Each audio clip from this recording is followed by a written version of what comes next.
Coucou, bienvenue dans Octobre Obscur, jour 5.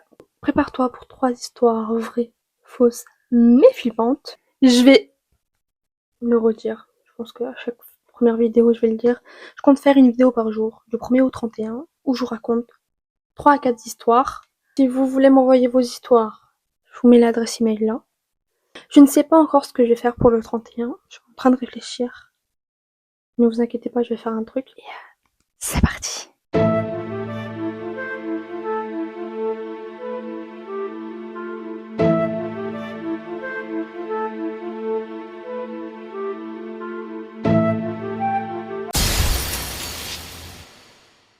7h du matin.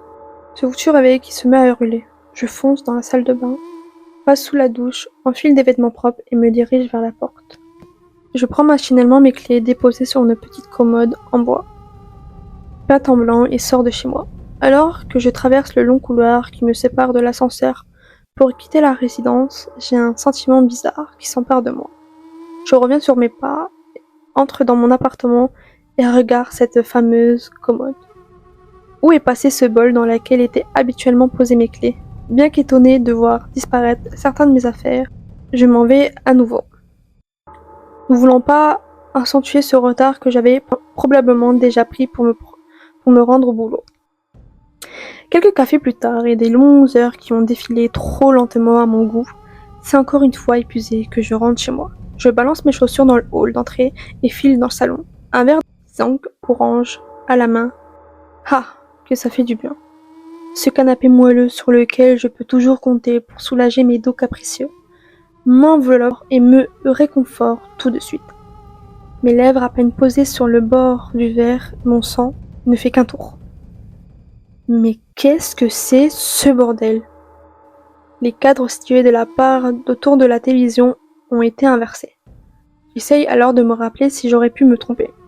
Si la fatigue pourrait être la source de cette hallucination et si elle pourrait brouiller mes souvenirs. En plein doute, je décide de m'en aller me coucher. 7h du matin et encore toujours ce foutu réveil qui m'arrache de mon réveil. Il faudra vraiment que je change cette sonnerie agaçante qui me met tous les jours de mauvaise humeur. Je répète alors les mêmes gestes que la veille, entraînant un peu plus des pieds. Cette fois-ci, j'ai déjà mal à la tête, ça promet. Une fois prête, je jette un œil à mon téléphone pour m'assurer. Je suis tout de même dans les temps. Et là, je crie. Mon fond d'écran a changé.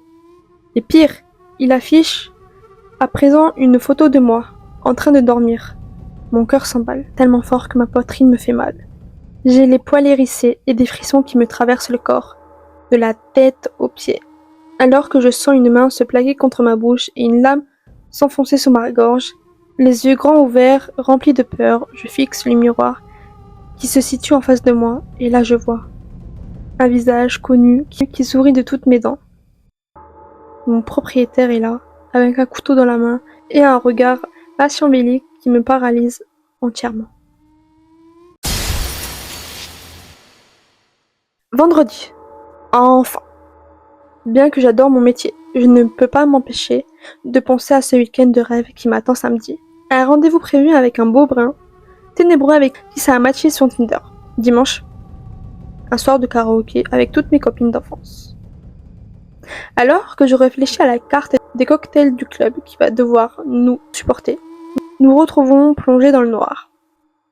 Les enfants se mettent à hurler dehors, le ciel est déchaîné comme s'il était en colère. Prêt à nous foudroyer, l'obscurité et l'ambiance de l'hiver n'aidaient pas. La tempête était telle que cela faisait plusieurs heures qu'il nous était interdit de sortir de l'école. Tandis que je me levais du sol pour sortir de la classe dans laquelle nous nous étions abrités, je sens une petite main attraper mon gilet. Je me retrouve, vois péniblement que quelque chose ne va pas. J'allume mon téléphone, en guise de source de lumière. Je vois la jeune Maëlle couverte de sang. Elle essaye de parler, mais n'y arrive pas. Ses camarades se rendent rapidement compte de la situation et commencent à hurler tout en pleurant. Alerté par le bruit, Geoffrey, mon collègue, probablement installé dans une classe voisine, débarque et constate, avec effroi, l'état de Maëlle, qui devient critique. Les secours sont appelés, mais ces derniers mettent probablement des heures à arriver au vu de cette météo chaotique. Je me précipite dans le couloir, les mains ensanglantées, Je m'adosse quelques minutes contre des casiers, je prends une profonde inspiration et continue ma route vers la salle créative. En poussant la porte entrouverte et entrant rapidement dans la pièce, je percute un jeune homme, seul, avec une bougie allumée. Il me regarde les yeux écarquillés, la bouche grand ouverte, je le regarde à mon tour, sans un mot, tout en me rendant compte que tout le sang sortait de sa poitrine. Je l'aide à s'asseoir et prends ce qu'il avait en main. Je m'en vais de la pièce en lui promettant de venir le chercher. Vite, je dois me dépêcher. Où pourrais-je donc aller? On ne dit jamais 203, mon cœur battait la chamade. On pouvait entendre le vent claquer contre les murs de l'école et l'orage grondait encore, et toujours plus fort. J'avais un mélange de peur et d'adrénaline, une pression d'être dépassée par les événements, de ne plus être moi. Vite, je dois me dépêcher. La lampe torche de mon téléphone, toujours active, j'avance vers la dernière pièce du couloir et j'entends des chuchotements. La porte grand ouverte, je les vois, ils sont là. En déposant la bougie sur la première table qui était devant, j'entends un bruit de métal s'échapper du sol. Je me baisse et je ramasse rapidement mon couteau dans la pénombre. Ouf, presque démasqué, dis-je avec un sourire discret.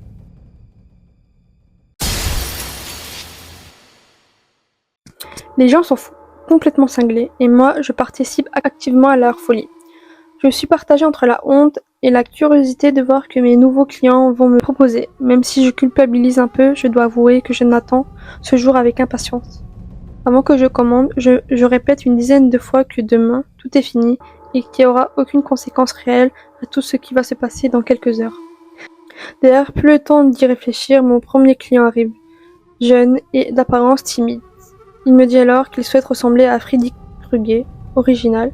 C'est probablement le personnage le plus convoité, et chaque année, je m'excite alors en commençant par son visage. Fur et à mesure, on peut apercevoir son regard changer.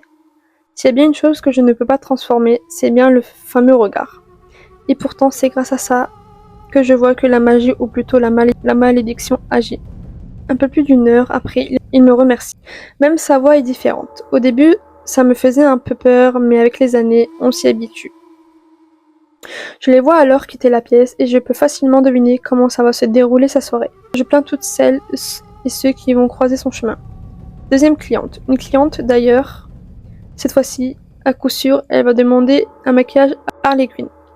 Elle ouvre la bouche et quelques secondes plus tard, c'est cette satisfaction d'avoir eu raison encore une fois. Plusieurs autres personnes se présentent à moi, chacun à leur tour. Je fais mon job. Bon bah rien d'ordinaire cette dernière. Tant pis. Je range alors mes multiples palettes de fard à paupières, mes accessoires en tout genre et mets le tout dans mon trolley. J'éteins les lumières de cette pièce qui vide a un peu l'aspect d'une pièce d'abattoir. Tout ce carrelage était bien pratique quand je m'amusais à appliquer du faux sang à certains de mes clients. Après avoir fermé la clé, je prends la route vers mon domicile. Bizarrement, les rues sont terriblement calmes. Je passe devant quelques maisons décorées de citrouilles, illuminées, des fausses araignées et des draps faisant office de fantômes. Il fait froid. Je tire ma valise à roulettes d'une main et mets l'autre dans ma poche. Le vent, lui, s'amusait à chatouiller mon nez et mes oreilles. J'entends un sifflement, mais je continue ma route. Encore tout un quartier à traverser et j'arrivais chez moi. J'entends à nouveau un sifflement, légèrement différent, cette fois-ci plus long, plus strict. J'accélère les pas, un troisième sifflement, et je regarde autour de moi et je le vois.